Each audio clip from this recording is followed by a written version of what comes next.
देखिए, यहाँ पर एक विचार करने वाली बात है कि इस धरती पर चींटी कितनी शक्तिशाली होती है, कितनी शक्तिशाली होती है। उससे ज्यादा शक्तिशाली कौन होते हैं? चींटी से ज्यादा कीड़े मकोड़े, उनसे ज्यादा रेंगने वाले, उनसे ज्यादा, है ना। मतलब कहने का मतलब कि एक जीव के सामने दूसरा जीव शारीरिक ताकत के मामले में अगर देखा जाए तो बढ़कर होता है ना। और जितने भी देवी देवता होते हैं, है ना, इस धरती पे मनुष्य में बुद्धि ज्यादा होती है ना। बहुत सारे पशु ऐसे होते हैं जो मनुष्य से ज्यादा शक्तिशाली है, परंतु मनुष्य क्या है, अपनी बुद्धि से उनको वश में कर लेता है। जैसे हाथी कितना शक्तिशाली है, फिर भी मनुष्य उसको वश में कर लेता है ना।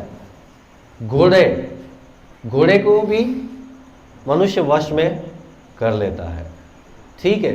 इसी प्रकार से बहुत सारे जीवों को मनुष्य वश में कर लेता है। और मनुष्य से ज्यादा शक्तिशाली कौन होते हैं? देवता।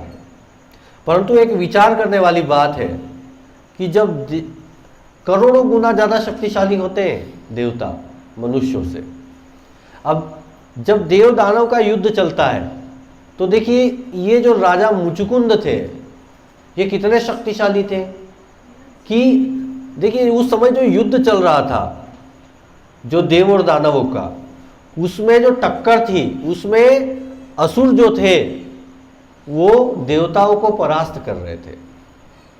और आप विचार कीजिए कि देवताओं ने स्पेशली राजा मुचुकुंद को सहायता के लिए बुलाया था।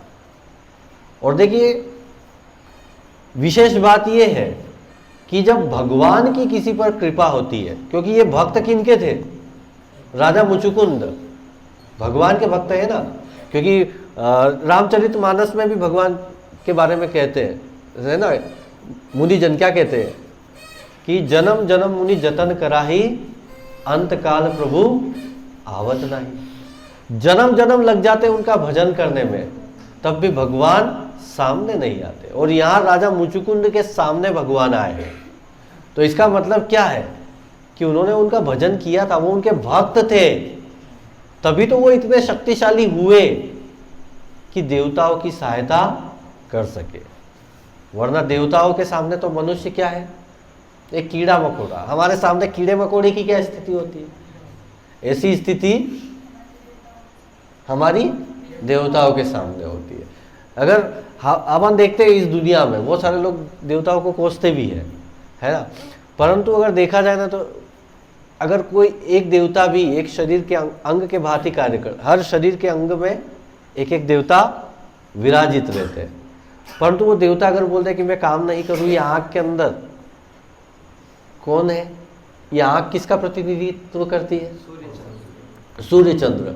अगर वो बोलते हैं कि हम काम नहीं करें, तो प्रभु जी बाहर कितनी भी रोशनी क्यों ना हो, कोई कार्य नहीं कर सकता। ऐसे देवताओं को भी किसकी सहायता की आवश्यकता लगी? भगवान के भक्तों की, है ना। तो यहाँ पर वही प्रसंग चल रहा है।